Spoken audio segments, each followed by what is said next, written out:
காலைகளிலே ஆண்டவர் நமக்கு தருகிற வார்த்தை என்னாகும் 23வது அதிகாரம் 19வது வசனம். பொய் சொல்ல தேவன் மனிதன் அல்ல, மனமாற அவர் ஒரு மனு புத்திரனும் அல்ல. அவர் சொல்லியும் செய்யாதிருப்பாரா? அவர் வசனித்தும் நிறைவேற்றாதிருப்பாரா?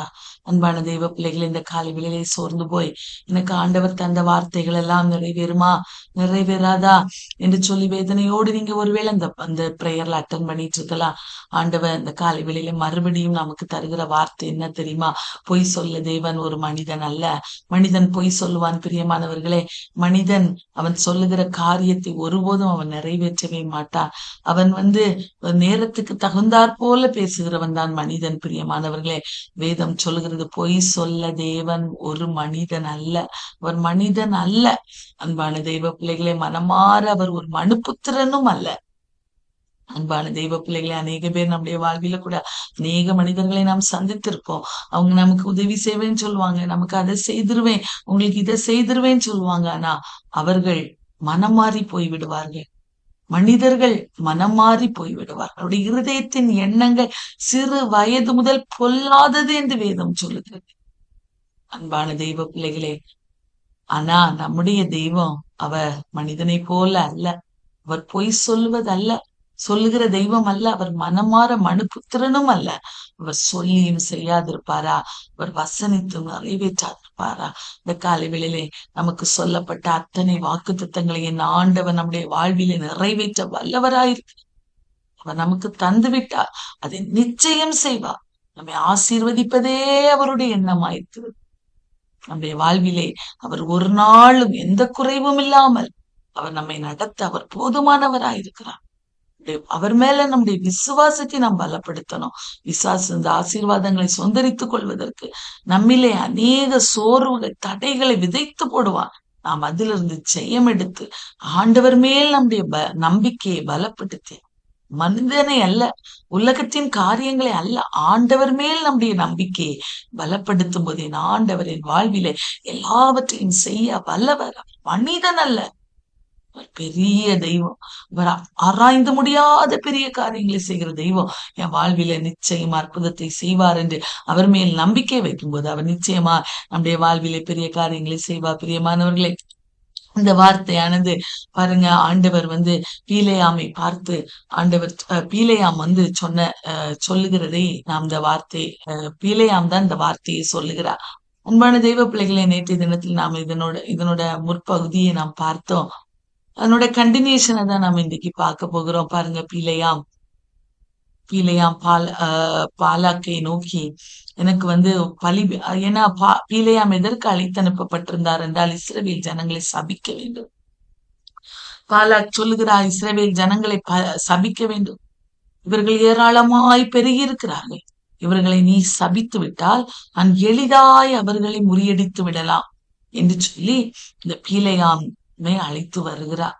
அன்பான தெய்வ பிள்ளைகளே, பீலேயாம் அங்கே பாலாக்கை பார்த்து சொல்லுகிறார், ஆண்டவர் சொல்லிட்டாரு, நீ அந்த ஜனங்களை சபிக்க கூடாது, அவர்கள் ஆசீர்வதிக்கப்பட்டவர்கள் என்று சொல்லி ஆண்டவர் சொல்லிவிட்டார்.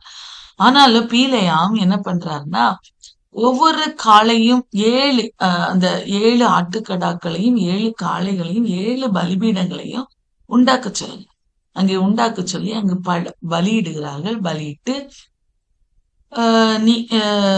பீலேயாம் பாலாக்கை பார்த்து சொல்கிற, நீர் இங்கே நில்லும், கர்த்தர் என்ன சந்திப்பார், அவர் எனக்கு வெளிப்படுத்துவதை நான் சொல்லுவேன் என்று சொல்லி ஒரு மேட்டின் மேல ஏறி நிற்கிறார்.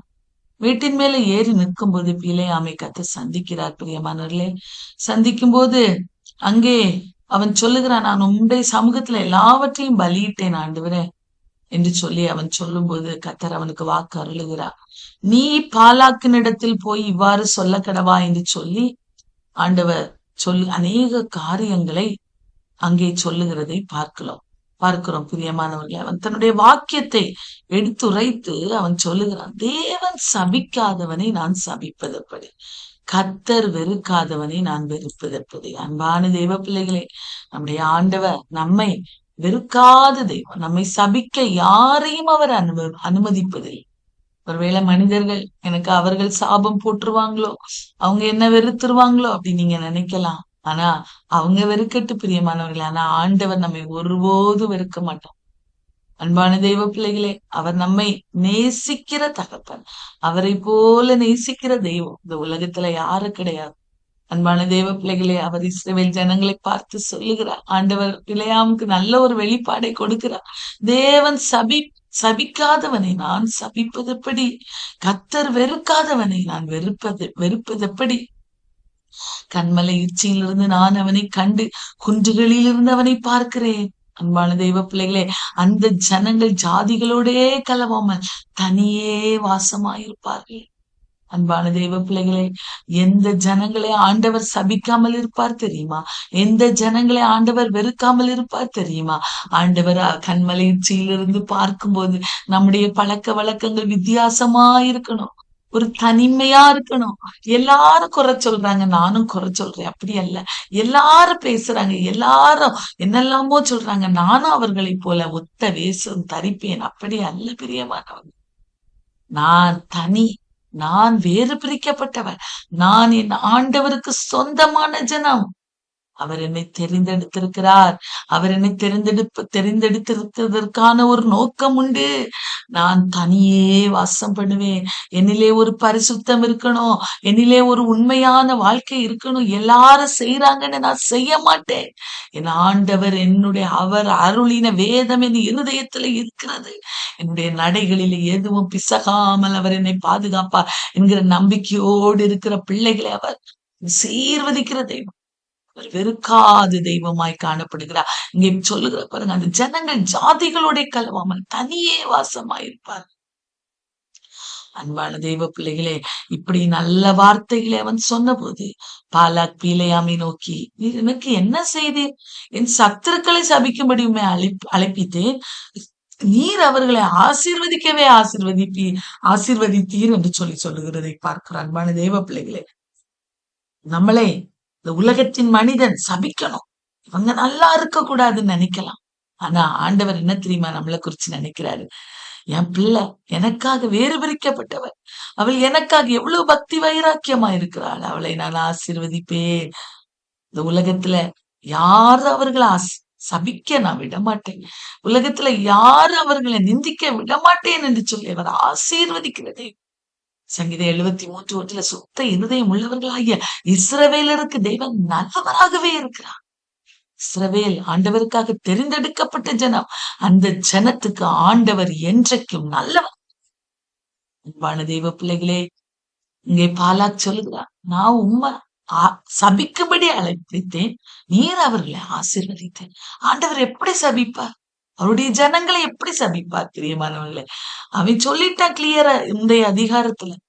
ஏன்னா ஆண்டவர் சொல்லுகிற வார்த்தையை மாத்திரம்தான் நான் சொல்லுவேன். ஏன்னா கழுதையே பேசிட்டு, கழுதையை வைத்து ஆண்டவர் எச்சரிப்பை கொடுத்துட்டாரு. ஆண்டவர் சொல்லுகிற வார்த்தையை தான் நான் பேசுவேன் சொல்லிட்டா. ஆனாலும் பாருங்க, கூப்பிட்டு சபி சபி என்று சொல்லி பாலாக்கவனை இது பண்றான். ஆசீர்வதிச்சாச்சு பாருங்க. மறுபடியும் அவன் சொல்ற அந்த பீலேயாம் சொல்ற, கர்த்தரின் வாயில் அருளினதையே சொல்லுவது என் கடமை அல்லவா அப்படின்னு சொல்லி அவர் சொல்லுகிறதை பார்க்க மறுபடியும் பாலாக் பாருங்க, அவரை கூட்டிட்டு போய் அங்கே வேற ஒரு இடத்துல கூட்டிட்டு போய் அவர்களை சபிக்கணும்னு அழைத்துட்டு போறான். பிஸ்காவின் கொடுமுடியில கூட்டிட்டு போறான் பிரியமானவர்கள். அங்கேயும் போய் 7 பலிபீடங்களை கட்டி 7 காளைகளையும் 7 ஆட்டுக்கடாக்களையும் அங்க பலியிடுகிறாங்க. பலியிட்டு மறுபடியும் பீலேயாம் சொல்றார், நான் கர்த்தர் சொல்கிறதே, கர்த்தரை நான் சந்தித்து வருகிறேன் என்று சொல்லி அவன் அங்கே போகிறாங்க. கர்த்தர் அவனுக்கு மறுபடியும் வசனத்தை அருளுகிறார். அன்பான தெய்வ பிள்ளைகள், என்ன வசனம் தெரியுமா? நீ இவ்விதமாய் சொல்லக்கடவா என்று சில வார்த்தைகளை ஆண்டவர் அவனோடு சொல்லுகிறார். என்ன தெரியுமா? அவன், பாலாக்கே எழுந்திருந்து கேளு, சிப்போரின் குமாரரே எனக்கு செவிகொடு. பொய் சொல்ல தேவன் மனிதன் அல்ல, மனமாற அவர் ஒரு மனுபுத்திரனும் அல்ல. அவர் சொல்லியும் செய்யாதிருப்பாரா?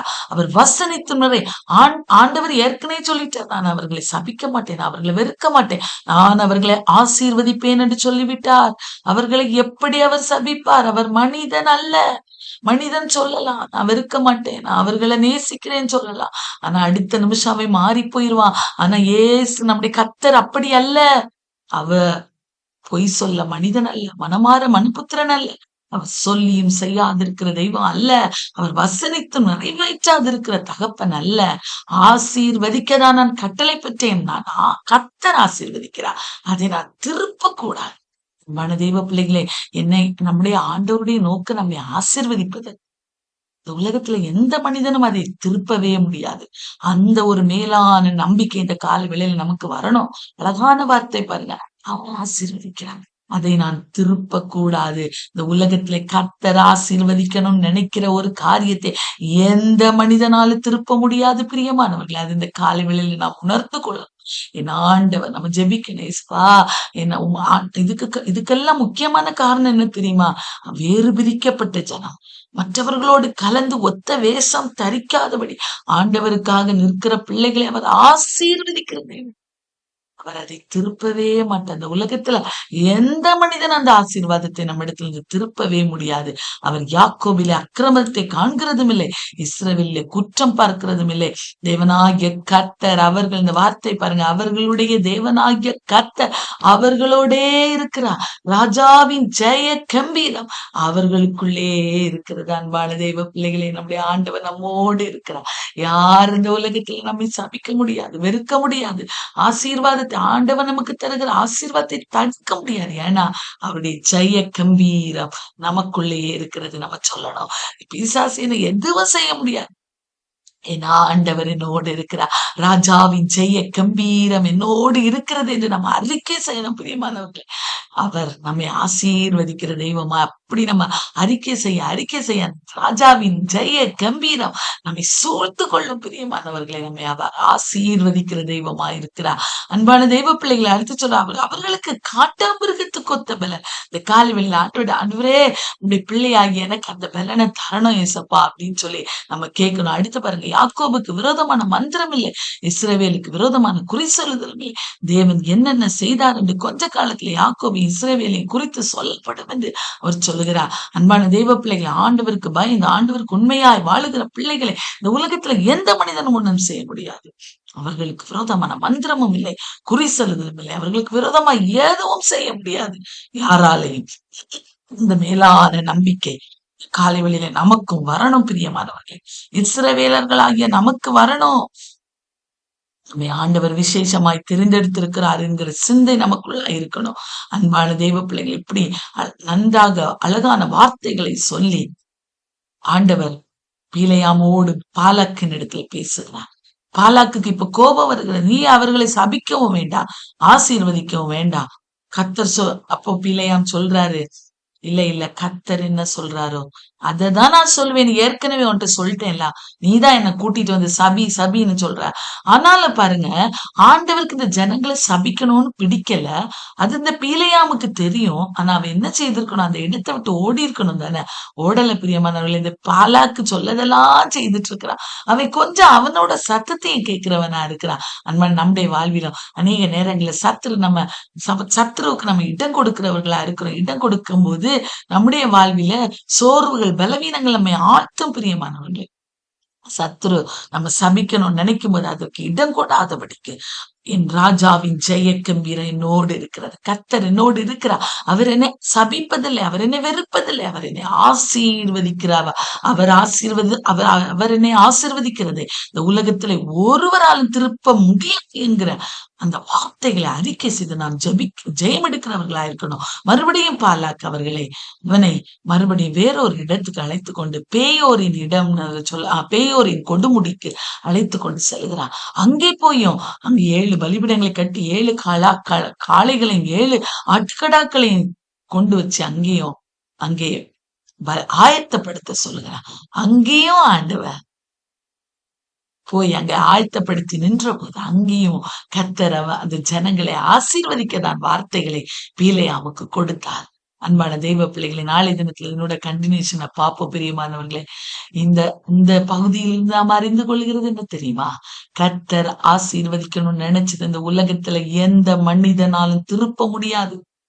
அவர் பொய் சொல்ல மனிதன் அல்ல, மனமாற மனுபுத்திரனும் அல்ல. அவர் நமக்கு சொன்ன ஒவ்வொரு வார்த்தைகளை நிச்சயம் நிறைவேற்றுவா. நம்முடைய வாழ்விலே பிரச்சனைகள் வரும்போது எனக்கு அவங்க அப்படி செய்திருப்பாங்களோ, இவங்க இப்படி செய்திருப்பாங்களோன்னு நினைக்கிறீங்களா? இல்லை பிரியமானவர்களே. ஆண்டவருடைய பிள்ளைகளாகிய நமக்கு விரோதமான மந்திரம், குறி சொல்லுதல் எதுவும் கிடையாது. ஆண்டவருடைய ஜெய கம்பீரம் என்னோடு இருக்கிறது. அவர் எனக்காக யுத்தம் பண்ணுவா, அவர் என்னை ஆசீர்வதிப்பார் என்று இந்த நாளிலே நாம் அறிக்கை செய்வோம். இந்த உலகத்திலே எந்த சத்துருவோ எந்த மனிதனும் நம்மை தடை செய்ய முடியாது. எந்த மனிதனும் நமக்கு ஆண்டவர் தருகிற ஆசீர்வாதத்தை தடுக்கவே முடியாது. அவங்க பேசலாம், நமக்கு விரோதமா நிறைய பேசலாம்.